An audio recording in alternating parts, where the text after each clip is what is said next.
Viongozi wa upinzani wameirai jamii ya Wakamba kuungana na kuongea kwa sauti moja na kuchukua kura kwa wingi kabla ya uchaguzi mkuu ujao. Wakazi hawa wakiraiwa kumshikilia kiongozi wao Kalonzo Musyoka na kuwafukuza wale ambao wameweza kuwaita kama wasaliti wa jamii hiyo.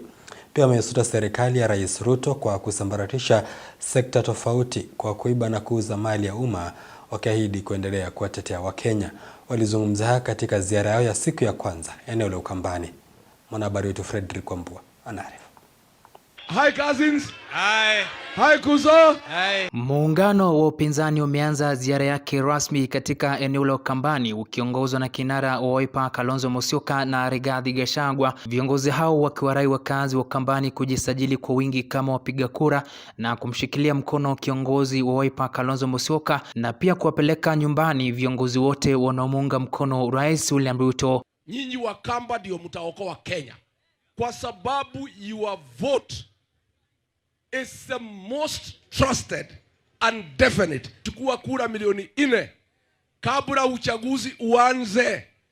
Tutahesabu kura milioni 4 plus 1 ya Rigiji. Tunajua tumeanza uchaguzi with 4 million plus 1 ya Rigiji. How can Kalonzo succeed when the traitors of the community are roaming free na nyinyi mnawapatia kura? Ati wanakuja hapa na maharagwe na mchele. Nyinyi hamwezi lima maharagwe yenu?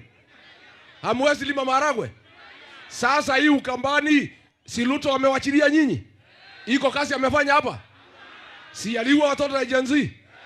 Sasa mtu aliua watoto ya Gen Z, ile kiongozi Mkamba anafuata mtu ako na damu ya watoto. Nyinyi Wakamba mnapigia hiyo watu kura kwa sababu gani? Upinzani ukionekana kuhuzunishwa na wizi ambao unaendelezwa na serikali ya sasa, sekta ya elimu kufeli kwa kiasi kikubwa na pia uuzaji wa mali ya umma, wameahidi kuendelea kupigania mali ya Wakenya mahakamani. Wizi ambao umefanyika Kenya hii ni wa ajabu. Hiyo pesa peke yake inatosha kuelimisha watoto wetu.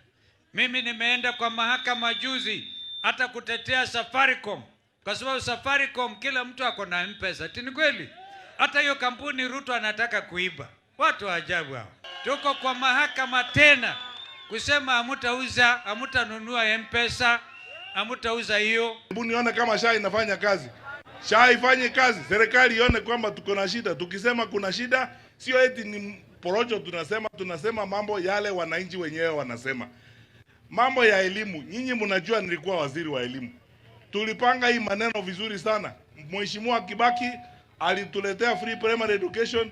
By the time Uhuru alikuja kuwa president, wale watoto wa Kibaki walikuwa wamefika secondary. Tukaendesha mipango ya elimu, we cleaned up the sector. Sasa watoto wetu hawaendi shule. Aidha, uchaguzi mkuu wa mwaka wa 2027 ukiendelea kuwadia, viongozi hao wametaka jamii hii kuungana na kuongea kwa sauti moja, kwani wakigawanyika serikali ya sasa itapata nafasi ya kupenya tena mwaka ujao. Tusikubali kugawanywa kwa misingi ya kikabila na porojo ya hii serikali kutumatuma watu hapa usiku. Sisi wote ni wamoja na tutataka kukaa pamoja.